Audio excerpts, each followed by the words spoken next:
Live from Fargo and serving you on TV, online, and on the go. This is Valley News Live at 6.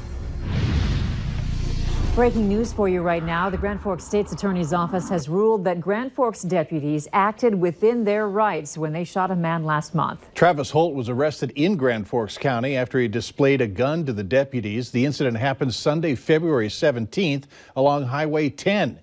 The sheriff's office says deputies responded to a call of a stranded motorist, and when they approached the car, Holt reportedly displayed a gun.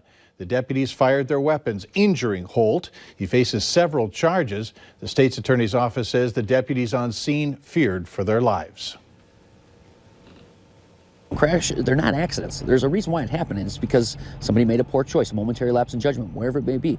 The same thing we talk about year-round doesn't go away when it's winter. It just compounds it as far as maybe dealing with icy, slippery roads. Well, authorities are reminding drivers to pay attention because storms like this weekend's will create poor driving conditions. In Minnesota alone, over 600 motorists were rescued from their vehicles during February's blizzard. Some motorists were stranded for at least 4 hours in the frigid cold. Now, if you plan on heading out at all, state troopers say be smart. Pack a survival kit in your car. That includes a blanket, flashlight, snacks, and basic tools. And if you do get stranded, the best protection is to stay in your car.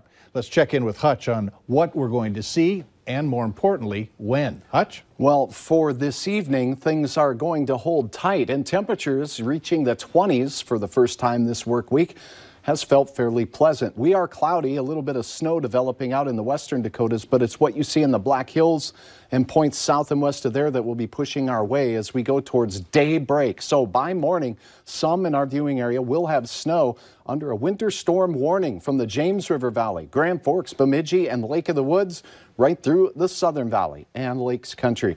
Here's a look at the hour-by-hour forecast for this evening. Steady temperatures, still cloudy, isolated flurries, but by morning, moderate to heavy snow developing in our southwestern quadrant.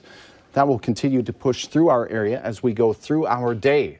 Serious, wet, heavy snow totals are expected from this system, guys. I'll have details on what you can expect in your area, and we'll talk a little bit more about the impacts of the system here in just a few minutes. All right, thanks.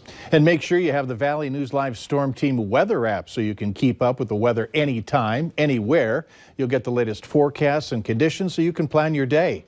Just search VNL Weather in the App Store and download it for free. As we prepare for yet another snowfall this weekend, get ready to shovel wetter, heavier snow. Valley News Team's Rose Itzkovitz has what you need to know to stay healthy out in those elements.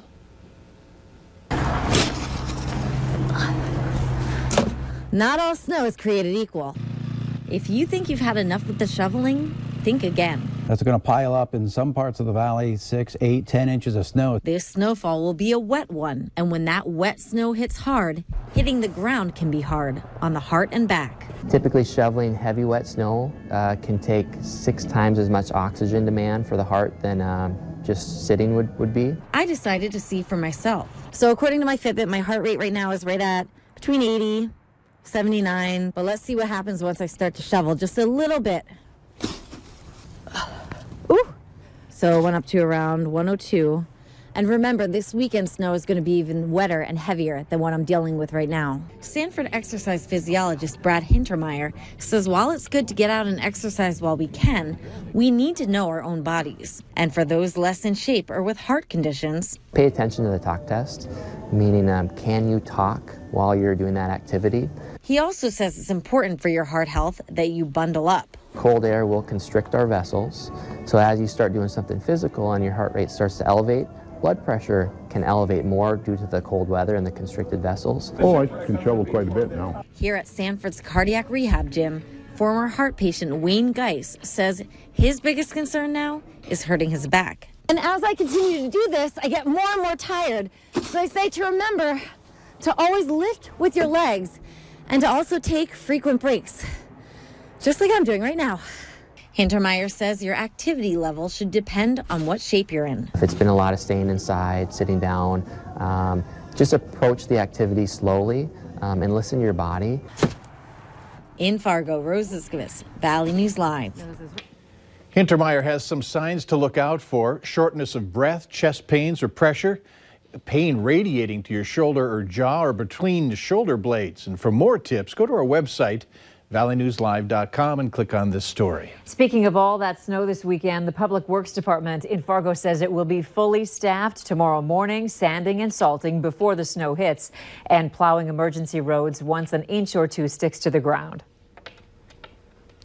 We're hauling over 400 truckloads of snow a day, have been since really the beginning of January, and we're continuing those until we have to prepare to plow snow this weekend. And then next week brings some other challenges, and we'll deal with those as they come. The city says once the snow stops, plows will hit the residential areas as well. There's new information tonight on the bank robbery this morning in Fargo. We are now getting a look at the man police say did it and who they're still looking for. Take a look at your screen. Police say just before 8 this morning, this man dressed in a red graduation gown walked up to a teller at the Alaris Financial on 32nd Avenue South, passed the teller a note that said, "Give me money or I'll shoot."